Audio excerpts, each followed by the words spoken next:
اس سے شرح اموات میں اضافہ ہو رہا تھا، پوری دنیا دیکھ رہی تھی، لیکن پوری دنیا اس حوالے سے ہیلپ لیس تھی۔ جب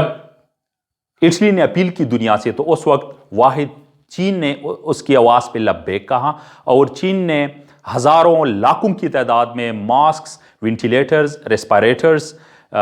ٹیسٹ کٹس اور میڈیکل ایکوپمنٹ وہاں اٹلی کو مہیا کی۔ اور یقیناً کہ نہ صرف اٹلی بلکہ دنیا کے جتنے بھی بڑے ممالک ہیں،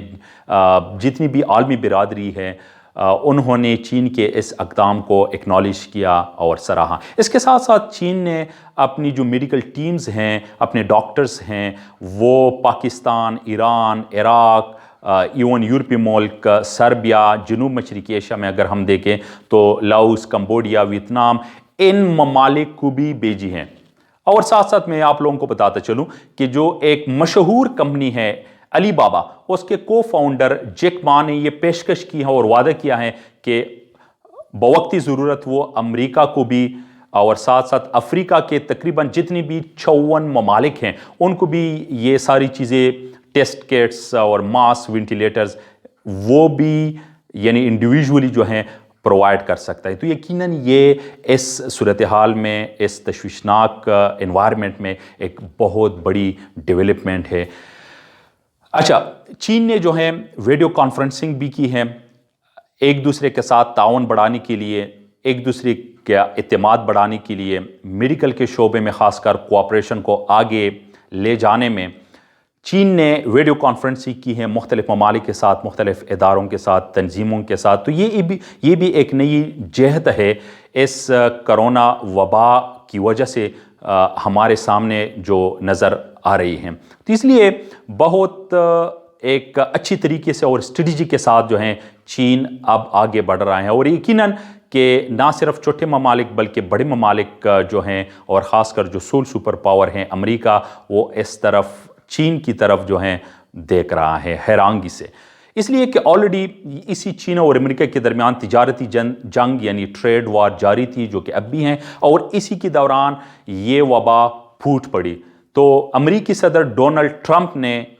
اس کو کرونا وائرس نہیں بلکہ چینی وائرس کہا، اور اس نے اپنے جو اس کے پریڈیسیسر تھے براک اوباما، اس پہ بھی تنقید کی کہ وہ بہت زیادہ فراغ دل رہا ہیں چین کے ساتھ معاملہ کرنے میں، خاص کر تجارت کرنے میں۔ ان کی پالیسیوں کو کرٹیسائز کیا ہے ڈونلڈ ٹرمپ نے، اور بہت زیادہ آپ لوگوں کو پتہ ہے کہ اسی ٹریڈ وار کے نتیجے میں بہت زیادہ پابندیاں اور کوٹاز اور جو ٹیرف ہیں، جو ٹیکس ہیں، جو ڈیوٹیز ہیں برآمدات درآمدات پہ چین کے ساتھ، وہ نافذ کی ہیں ٹرمپ نے۔ تو اسی دوران یہ وبا جو ہیں سامنے آئی، لیکن ایک طرف چین ہے جو کامیابی کی طرف جا رہے ہیں، جو کہ دوسری طرف امریکہ ہیں، ابھی تک کوئی اس طرح مثبت آثار نظر نہیں آ رہے ہیں امریکہ کے حوالے سے کہ وہاں پہ یہ چیز جو ہے کنٹرول ہو سکے گی۔ باقی دنیا کی جو مدد ہیں امریکہ کی طرف سے، وہ تو فی الحال ناممکن ہی نظر آ رہا ہے۔ اگر اسی ٹریڈ کے حوالے سے بات کریں، جو عالمی تجارت ہیں اس کے حوالے سے بات کریں، تو یقیناً کہ دنیا کی جو سب سے بڑی معیشت ہیں وہ امریکہ ہیں، جہاں پہ اس کے کل درآمدات برآمدات یعنی ٹوٹل امپورٹس ایکسپورٹس کی جو حجم ہے وہ کوئی 5.6 ٹریلین امریکی ڈالر ہیں، جبکہ دنیا کی دوسری بڑی معیشت اور دنیا کی دوسری تیز ترین معیشت جو ہیں وہ عوامی جمہوریہ چین کی ہیں، جہاں پہ اس کے کل درآمدات برآمدات، کل تجارت یعنی total imports exports, total trade جو ہیں وہ کوئی 4.4 ٹریلین ڈالرز ہیں۔ تو یقیناً بہت سارے ایکسپرٹ جو ہیں اس حوالے سے اپنے آراء دے رہے ہیں کہ بہت جلد جو ہیں اس حوالے سے چین جو ہے وہ دنیا کی سب سے بڑی معیشت بن جائے گی، اور یہی معیشت ہوتی ہے mainly one of the factors کہ جو سپر پاور کے سٹیٹس میں ہیلپ فل ہو سکتی ہیں۔ 2 قسم کے سکولز آف تھاٹ اس حوالے سے سامنے آ رہی ہیں۔ ایک وہ جو ریئلزم پہ بلیو کرتے ہیں، وہ یہ کہتے ہیں ایکسپرٹس، وہ تھیوریٹیشنز، وہ تھیورسٹس، کہ چین جو ہیں وہ اسی رفتار کے ساتھ اگر آگے بڑھتا گیا تو پھر یہ عین ممکن ہے اور یقینی ہے کہ وہ امریکہ کے ساتھ جو ہیں ٹکرا جائیں اور اس طرح امریکی معیشت جو ہیں وہ فال ڈاؤن ہو جائیں. جبکہ دوسری طرف جو چین کا آفیشیل سٹانس ہیں اور جو دوسرے ماہرین ہیں وہ یہ کہتے ہیں کہ نہیں، چین کی جو رائز ہیں وہ پیسفل رائز ہیں، پرامن ہیں، اور یہ ٹرانسفارمیشن جو ہیں یہ پرامن رہے گی ایون مستقبل میں بھی. خیر چین کی طرف سے یہ کہا جاتا ہے کہ اس کا کوئی ایسا سچ ارادہ نہیں ہے کہ وہ سپر پاور بن جائے، لیکن مختلف انڈیکیٹرز پر یہ شو کرتے ہیں، یہ بتاتے ہیں کہ کون اس حوالے سے جو ہیں سپر پاور ہے اور بن سکتا ہے. اگر انٹرنیشنل سسٹم کے حوالے سے اگر ہم بات کریں تو یقیناً کہ ابھی جو سول سپر پاور سٹیٹس ہے وہ امریکہ کا ہے، لیکن یہی جو سٹیٹس ہیں یونی پولیرٹی سے ابھی لوز ملٹی پولیرٹی کی طرف جو ہیں بڑھ رہی ہیں. ہم اسٹرکٹ فارم میں نہیں کہہ سکتے کہ ابھی ملٹی پولر سسٹم ہے، نو، بلکہ ایک رجحان ہے، کیونکہ ایک طرف برکس ہیں، برازیل، رشیا، انڈیا، چائنا اور ساؤتھ افریقہ کی شکل میں ایمرجنگ جو ابھرتی ہوئی معیشتیں ہیں، اکانومیز ہیں دنیا میں، جبکہ دوسری طرف چین کی طرف سے مختلف اقدامات اٹھائے گئے ہیں، جس طرح ایشین انفراسٹرکچر انویسٹمنٹ بینک ہیں، جس طرح یہی BRI کا منصوبہ شروع کیا گیا ہے. میں ناظرین آپ لوگوں کو بتاتا چلوں کہ پوری دنیا میں انفراسٹرکچر ڈیولپمنٹ کے حوالے سے، انرجی کے حوالے سے، امپورٹس ایکسپورٹس کے حوالے سے پوری دنیا میں جو سب سے بڑا منصوبہ ہے وہ یہی BRI belt and road initiative ہیں، جس کا آغاز 2013 میں ہوا ہے اور جس کے تحت 6 کوریڈورز ہیں جو نہ صرف خشکی میں بلکہ ساتھ ساتھ سمندری راستوں پہ یہ مشتمل ہیں. اور انہی 6 کوریڈورز میں جو ہے ایک پاک چین اقتصادی راہداری منصوبہ بھی اس میں شامل ہے، جو اسی BRI کا ایک فلیگ شپ پروجیکٹ ہے. یہ بلینز اینڈ بلینز اربوں ڈالرز کے منصوبے ہیں اور یقیناً یہ 2030 بلکہ 2030 سے بھی بیانڈ آگے یہ جائے گی، اور جس نے بہت سارے کوئی دنیا کے تقریباً 100 ممالک کو جو ہیں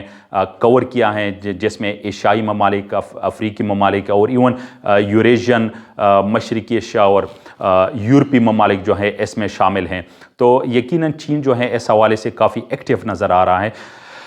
ایک اور حوالے سے اگر ہم بات کریں وہ ہے شی ڈریم، یعنی شی جن پنگ جو چین کا موجودہ صدر ہیں، اس کو چائنا ڈریم بھی کہتے ہیں، اور یہ بالکل ہم کاپی کہہ سکتے ہیں جو امریکہ ڈریم ہے اس کی. یہ جو چائنا ڈریم ہے اس کا آغاز 2012 میں ہوتا ہے، پھر 2013 میں باقاعدہ اس کا اعلان کیا جاتا ہے، اور اس کے تحت یہ ہے کہ چینی قوم جو ہے اور چینی ریاست وہ خوشحال ہو جائیں، وہ امیر ہو جائیں، وہ نظم و ضبط کے تحت جو ہے ایک منظم اور ایک مربوط ہوموجینیس سوسائٹی وہاں پہ چین میں یہ قائم کر سکے. تو اس لیے کہا جاتا ہے کہ اگلے سال یعنی 2021 تک جو ہیں چین جو ہیں وہ ماڈریٹ ویل آف ہو جائیں، کیونکہ 2021 میں چین کی کمیونسٹ پارٹی کی 100 سال پورے ہو جائیں گے. اور پھر یہ کہا جاتا ہے کہ اسی چائنا ڈریم یا شی ڈریم جو ہیں اس کے تحت 2049 تک چین کا یہ ارادہ ہے کہ یہ فلی ایڈوانس ڈیولپڈ ملک بن جائیں، فل فلیجڈ، کیونکہ 2049 میں عوامی جمہوریہ چین کے 100 سال ہو جائیں گے. اچھا، ایک اور پہلو سے جائزہ لیتے ہیں اور وہ ہے انرجی ہنٹ. انرجی ہنٹ کے حوالے سے جو ہے عوامی جمہوریہ چین جو ہے وہ مختلف علاقوں تک پہنچ چکا ہے، مختلف خطوں تک، اس میں وسطی ایشیا بھی شامل ہیں، جنوبی ایشیا بھی ہیں، مشرق وسطی بھی ہیں، افریقہ بھی ہیں، ایون لیٹن امریکہ بھی ہیں. ان ساری جگہوں پہ چین انویسٹمنٹ کر رہا ہے، خاص کر انرجی ہنٹ کے حوالے سے. اس میں کیسپین سی ریجن بھی شامل ہیں. انفراسٹرکچر ڈیولپمنٹ وہ تو BRI کے تھرو مختلف خطوں میں جاری و ساری ہیں، وہ اس کو آگے بھی مطلب ہے کہ کنٹینیو رکھا جائے گا. اس کے علاوہ جو پولیٹیکل ریکنسیلیشن ہے مختلف ممالک کے درمیان، جس طرح پاکستان اور افغانستان کے درمیان قربت لانے کے لیے چین نے کوشش کی تھی اور وزراء خارجہ کی کانفرنسز منعقد کی تھی، تو اس حوالے سے بھی یقیناً